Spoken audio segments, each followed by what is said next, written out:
रोवल का हमर पर जाई हो। मन करे कुछो कर जाई खाके जहरे मर जाई रोवल का हमर पर जाई हो।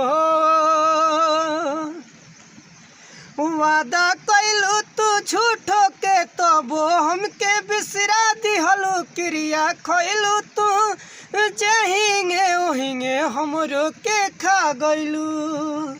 काहे हो